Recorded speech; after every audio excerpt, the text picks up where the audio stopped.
کہ تمام کائنات کا خالق اللہ رب العالمین ہے، چلانے والا اللہ رب العالمین ہے، لیکن توحید الوہیت میں وہ شریک کرتے تھے، توحید الوہیت میں وہ شریک ٹھہراتے تھے، اور اسی توحید الوہیت کی وجہ سے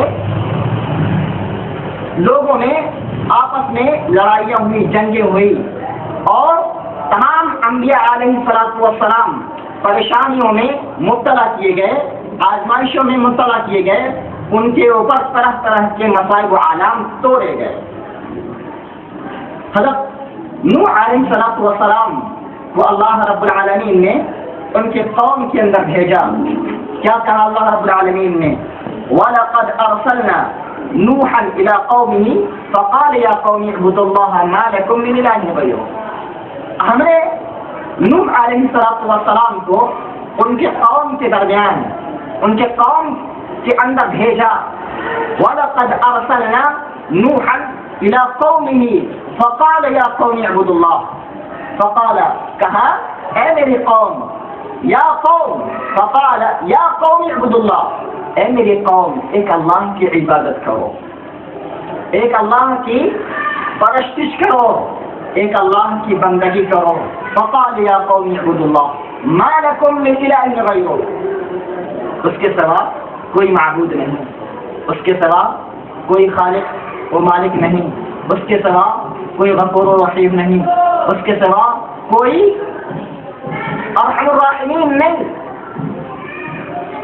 اور ہود علیہ السلام کو اللہ رب العالمین نے کیا ان کے قوم کے درمیان بھیجا، کیا کہا؟ یا قوم اعبدوا اللہ ما لکم من الہ غیرہ۔ وإلی عاد اخاہم ہودا، ہود علیہ السلام کو عاد کی طرف بھیجا، ان کو بھی حضرت ہود علیہ السلام نے کس چیز کی دعوت دی؟ ایک اللہ کی۔ یا قوم اعبدوا اللہ ما لکم من الہ غیرہ، اے میری قوم ایک اللہ کی عبادت کرو، اس کے سوا کوئی معبود بحق نہیں۔ صالح علیہ السلام وإلی ثمود اخاہم صالحا قال یا قوم اعبدوا اللہ ما لکم من الہ غیرہ۔ صالح علیہ السلام نے بھی اپنے قوم کو ایک اللہ کی عبادت کی طرف بلایا۔ اور شعیب علیہ السلام وإلی مدین اخاہم شعیبا قال یا قوم اعبدوا اللہ ما لکم من الہ غیرہ۔ حضرت شعیب علیہ السلام مدین کی طرف اللہ رب العالمین نے انہیں مدین کی طرف، ایک شہر ہے مدین، ان کی طرف اللہ رب العالمین نے انہیں نبی بنا کر بھیجا، رسول بنا کر بھیجا، اور وہ بھی کس چیز کی دعوت انہوں نے دیا؟ ایک اللہ کی۔ ما لکم من الہ غیرہ، اس کے سوا تمہارا کوئی عبادت، کوئی مالک و خالق نہیں۔ اور حضرت یوسف علیہ السلام نے بھی قید خانے میں لوگوں کو کس چیز کی دعوت دے رہے تھے؟ کیا فرمایا؟ یا صاحب السجن اارباب متفرق ام الہ غیر اللہ ام الہ خیر ام اللہ الواحد القہار۔ حضرت یوسف علیہ السلام نے اپنے قوم سے کہا، اپنے قید خانے کے ساتھیوں سے کہا، کیا کئی مختلف معبود بہتر ہیں یا ایک اللہ بہتر ہے؟ کئی خالق بہتر ہیں، اچھے ہیں کہ ایک اللہ؟ اور اس کے سوا تم جن کی پوجا کرتے ہو وہ سب نام ہی کے ہیں جو تمہارے لیے تمہارے باپ داداؤں نے خود گڑھ لیے ہیں۔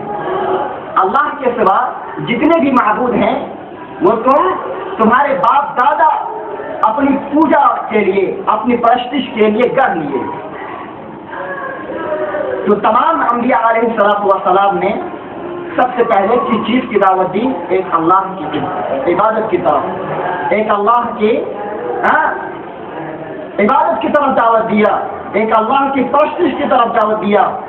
اور یہی توحید الوہیت ہے کہ انہیں طرح طرح سے ستایا گیا، انہیں پریشانیوں میں مبتلا کیا گیا، یہی توحید الوہیت ہے۔ توحید الوہیت، توحید ربوبیت میں اختلاف نہیں ہوتا، وہ توحید ربوبیت کے قائل ہوتے ہیں، توحید ربوبیت کے ماننے والے ہوتے ہیں لیکن توحید الوہیت کے قائل نہیں ہوتے۔ توحید ربوبیت کسے کہتے ہیں کہ اللہ رب العالمین نے آپ حضرت محمد صلی اللہ علیہ وسلم سے اللہ نے کہا کہ آپ ان سے پوچھئے یہ زمین و آسمان کو کس نے پیدا کیا؟ وہ جواب دیں گے کہ اللہ۔ ہاں، درختوں کو کس نے اگایا؟ وہ جواب دیں گے اللہ۔ سمندروں میں کشتیوں کو کون چلاتا ہے؟ وہ جواب دیں گے کہ اللہ۔ وہ ربوبیت کے قائل ہوتے ہیں لیکن الوہیت کے قائل نہیں ہوتے۔ توحید کے جو قسمیں ہیں اس میں سے توحید الوہیت آپ کے سامنے بیان کیا گیا، اور توحید الوہیت ہی کے بارے میں اللہ رب العالمین نے ارشاد فرمایا وَإِلَٰهُكُمْ إِلَٰهٌ وَاحِدٌ۔ کیا فرمایا اللہ رب العالمین نے؟ وَإِلَٰهُكُمْ إِلَٰهٌ وَاحِدٌ، تم سب کا معبود ایک ہی ہے، اس کے سوا کوئی معبود برحق نہیں، وہ بہت رحم کرنے والا اور بڑا ہی مہربان ہے۔ اللہ رب العالمین کے سوا کوئی معبود برحق نہیں۔ اور دوسری جگہ فرمایا ذَلِكَ بِأَنَّ اللَّهَ هُوَ الْحَقُّ وَأَنَّ مَا يَدْعُونَ مِن دُونِهِ هُوَ الْبَاطِلُ وَأَنَّ اللَّهَ هُوَ الْعَلِيُّ الْكَبِيرُ۔ یہ سب اس لیے کہ اللہ ہی برحق ہے اور اس کے سوا جس کو بھی پکارا جائے وہ باطل ہے، اور یقیناً اللہ تبارک و تعالیٰ بہت بلندیوں والا اور بڑی شان والا۔ اور دوسری جگہ فرمایا اجعل الآلهة إلها واحدا إن هذا لشيء عجاب۔ کیا اس نے اتنے معبودوں کی جگہ ایک ہی معبود بنا دیا؟ یہ تو بڑی عجیب بات ہے۔ اس آیت کی شان نزول یہ ہے کہ کفار و مشرکین کے پاس جب اللہ تبارک و تعالیٰ کے پیغمبر جناب محمد رسول اللہ صلی اللہ علیہ وسلم نے ان کو دعوت دیا اور ایک اللہ کی عبادت کی طرف بلایا، تو وہ کہنے لگے کہ ہم اتنے سارے معبودوں کو چھوڑ کر یہ ایک معبود کی پرستش کی طرف دعوت دے رہا ہے، یہ کیا پاگل پن ہے یا کیا کیسی عجیب بات ہے؟ ہاں کہ ہم اتنے سارے معبودوں کی پرستش کرتے ہیں، پوجا کرتے ہیں، اور یہ تمام کو چھوڑ کر صرف ایک کی پوجا کرنے کے لیے کہہ رہا۔ اس لیے ہمیں ایک اللہ کی اللہ رب العالمین نے جگہ جگہ اپنی ہی عبادت کرنے کے لیے کہا۔ دوسرے سورہ ذاریات کے اندر فرمایا وما خلقت الجن والانس الا ليعبدون، ہم نے انسانوں کو صرف اپنی عبادت کے لیے پیدا کیا، ہاں کسی اور کی عبادت کے لیے پیدا نہیں کیا، کسی اور کی پرستش کے لیے پیدا نہیں کیا، کسی اور کی بندگی کے لیے ہم نے پیدا نہیں کیا۔ کس کے لیے پیدا کیا؟ صرف اپنی عبادت کے لیے پیدا کیا۔ اس لیے ہمیں ایک اللہ کی عبادت کرنی چاہیے، ایک اللہ کی پرستش کرنی چاہیے، اس کے سوا کسی کی عبادت نہیں کرنی چاہیے۔ واقعی میں اللہ رب العالمین سے دعا ہے کہ اللہ ہم تمام لوگوں کو خالص اپنی عبادت کرنے کی توفیق عطا فرمائے۔ اور انشاءاللہ اب یہ توحید الوہیت کی بات آپ کے سامنے آ گئی، انشاءاللہ توحید ربوبیت اور توحید اسماء و صفات آپ کے سامنے سلسلے وار آتے رہیں گے انشاءاللہ۔ اللہ رب العالمین ہمیں صرف اپنی عبادت کی توفیق عطا فرما اور ہمیں تمام خرافات سے بچنے کی توفیق عطا فرما، آمین۔